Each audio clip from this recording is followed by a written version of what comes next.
Hello అండి, అందరికీ నమస్కారం. Welcome back to our channel చిన్నకతో కాసేపు. అందరు ఎలా ఉన్నారండి? నేనైతే చాలా బాగున్నాను. మీరందరూ కూడా బాగుండాలని మనస్ఫూర్తిగా కోరుకుంటూ ఈరోజు వీడియోలోకి వెళ్ళిపోదామా. మనం పిల్లలకి ప్రీవియస్ క్లాస్లో తెలుగుకి సంబంధించి హల్లులలో చ ఛ ఈ రెండు అక్షరాలని పిల్లలకు నేర్పించాం కదండి. ఈరోజు మిగతా అక్షరాలను నేర్పించుదాం. నెక్స్ట్ ఇంగ్లీష్లో వచ్చినట్టయితే పిల్లలకి EFGH వర్డ్స్, మిస్సింగ్ వర్డ్స్ని మనం నేర్పించాం కదండి. పిల్లలకి ఈరోజు జంబుల్ వర్డ్స్ని మనం పిల్లలకి ఎలా రాయాలో నేర్పిద్దామండి. అయితే తెలుగులో ఆ నుండి ఛ వరకు పిల్లలను రాయించండి ఫస్ట్, తర్వాత చదివించండి. నెక్స్ట్ వచ్చేసి కొన్ని అక్షరాలను డిక్టేషన్ చెప్పండి. కొన్ని అక్షరాలను స్లేట్ పైన రాసి అడగండి. ఎందుకంటే అవి రికగ్నైజ్ చేస్తారు పిల్లలు. అలా చేయడం వల్ల వారికి ఎంతవరకు వాళ్ళు అక్షరాలను గుర్తిస్తారు అనేది మనకు తెలుస్తుందండి. కాబట్టి పిల్లలకు మీరు ఆ విధంగా నేర్పించండి. ఓకేనా అండి? చూసారు కదండి, పిల్లలకు తెలుగు సబ్జెక్ట్లో మనము ఈరోజు ఝ ఇని, ఝ ఇని ఈ అక్షరాలను పిల్లలకు నేర్పించుదామండి. అయితే ఇక్కడ సెకండ్ జాకి మనము ఒక లైన్ని డ్రా చేయాలి. ఎందుకో తెలుసు కదా మీ అందరికీ. ఇక్కడ ఈ అక్షరం దగ్గర ఒత్తి పట్టి పలకాలి. ఓకేనా అండి? ఇప్పుడు నేను చదివి చూపెడతాను. జ ఇని ఇలా చదివితే పిల్లలకు ఈ రెండు అక్షరాల మధ్యలో తేడా ఏముందో తెలుసుకోలేరు. కాబట్టి ఇది ఇది జడ, జాతోని జడ. ఝషం చేప, ఝషం. ఇక్కడ అంటే ఈ రెండు జడ, ఝషం ఈ రెండు అక్షరాలను వారు గుర్తించాలి. ఆ రెండు పదాలు రాసేటప్పుడు అక్షరాలను గుర్తించాలంటే ఇక్కడ మనం కరెక్ట్ విధానంలో నేర్పించాలి. ఝ చూడండి, పిల్లల చేత దిద్దించాలి.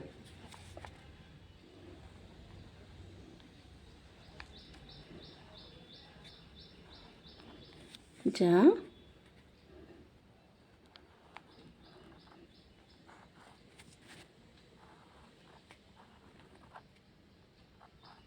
ఛ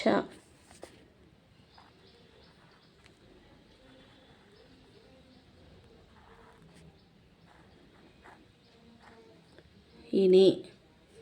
మళ్ళీ చూడండి,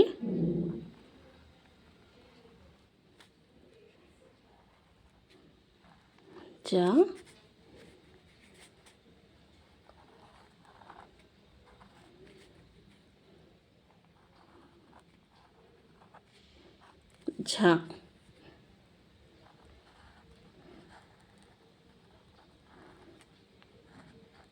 ఇని.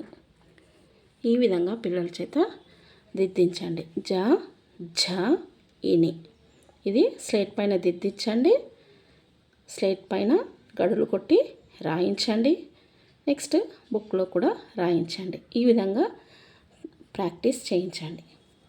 నెక్స్ట్ ఇంగ్లీష్లో పిల్లలకి జంబుల్ వర్డ్స్. ఇంతకుముందు కూడా ఇవి నేర్పించానండి. A words, B words, C words, D words. ఇప్పుడు పిల్లలకి ఈ అక్షరాలను ఈ వర్డ్స్ నేర్పించండి. మనం ఆల్రెడీ ఈ వర్డ్స్, ఎఫ్ వర్డ్స్ నేర్పించాం కదండి. అయితే దానిలోనే జంబుల్ వర్డ్స్ అంటే మనము లెటర్స్ని తారుమారు చేసి ఇస్తాం.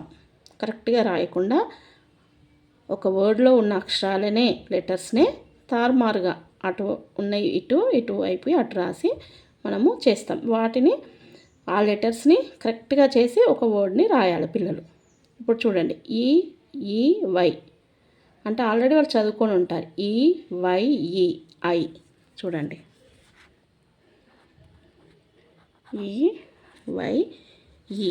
I. Next ERA, year, year. Next ELEHAPTN అంటే PHANT elephant. Next FXO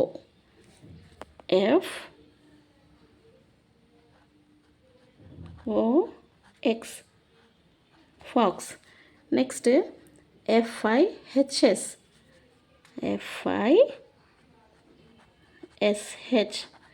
fish. Next FORG అని ఉంది ఇక్కడ.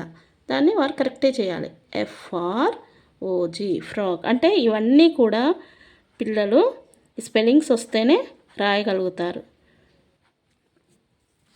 చూడండి, eye, ear, elephant, fox, fish, frog.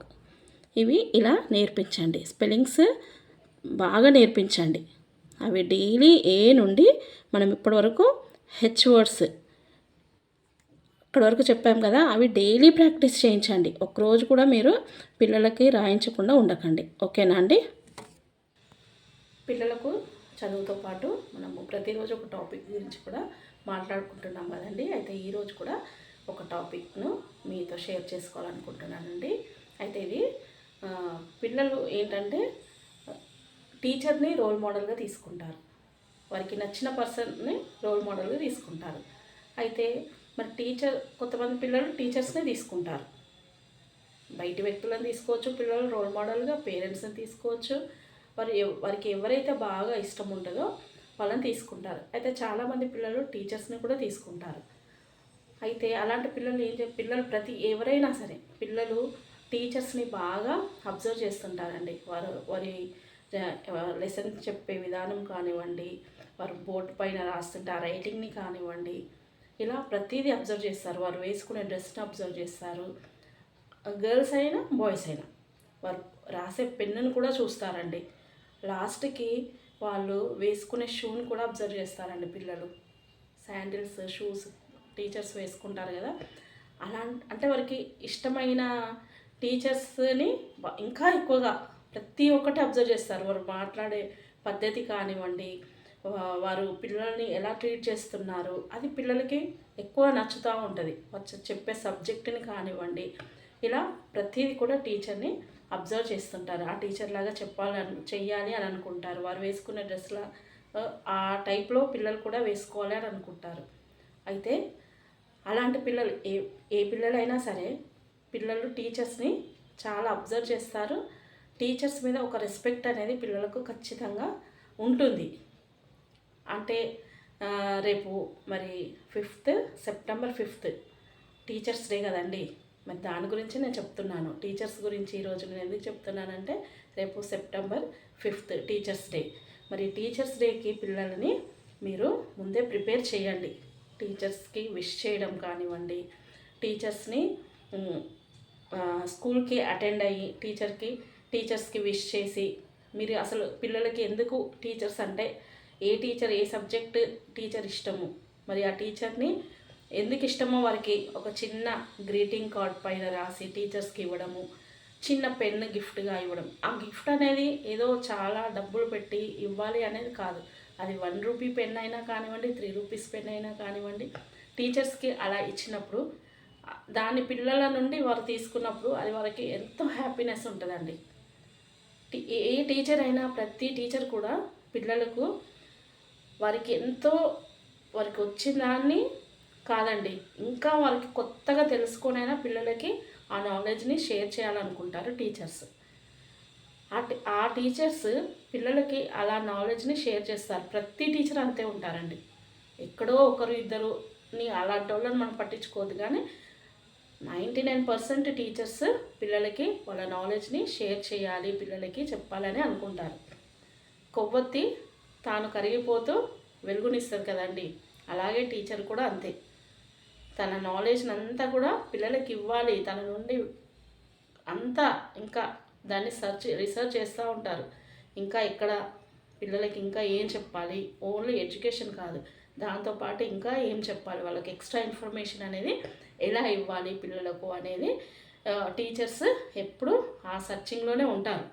పిల్లలకి అవన్నీ చెప్తారు. ఓన్లీ స్టడీ వైజే టీచర్స్ చెప్పరండి. ఇంకా ఎక్స్ట్రా ఇన్ఫర్మేషన్ అనేది పిల్లలు ఎలా ఉండాలి, పేరెంట్స్ ఎలా ఉండాలి, స్కూల్లో ఎలా ఉండాలి, స్టాఫ్తో ఎలా ఉండాలి, ఫ్రెండ్స్తో ఎలా ఉండాలి, ఇలా ప్రతి ఒక్కటి టీచర్ పిల్లలకి చెప్తూ ఉంటారు.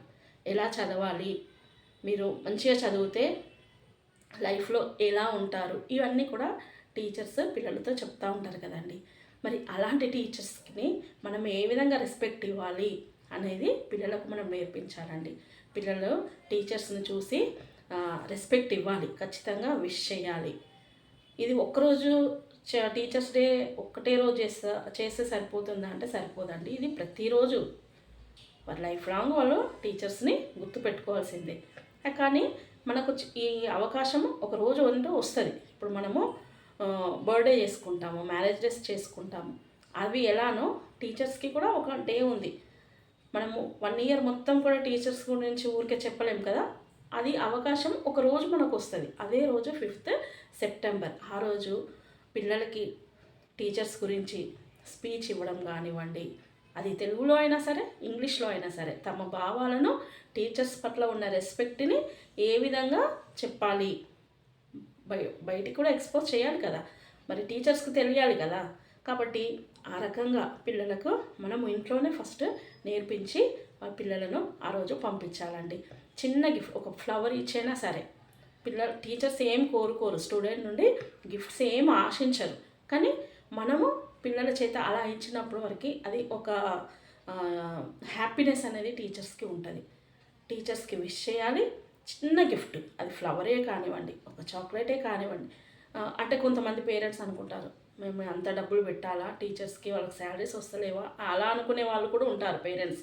పిల్లలు ఇంట్లో అందరు చేస్తుంటే పిల్లలు ఏం చేస్తారంటే పేరెంట్స్ మీద బాగా ఒత్తిడి తీసుకొస్తారు, డబ్బులు కావాలి. అది 100లలో 1000లలో పెట్టని అవసరం లేదండి. 1 రూపీ, అది కూడా లేని వాళ్ళు కూడా ఉంటారు.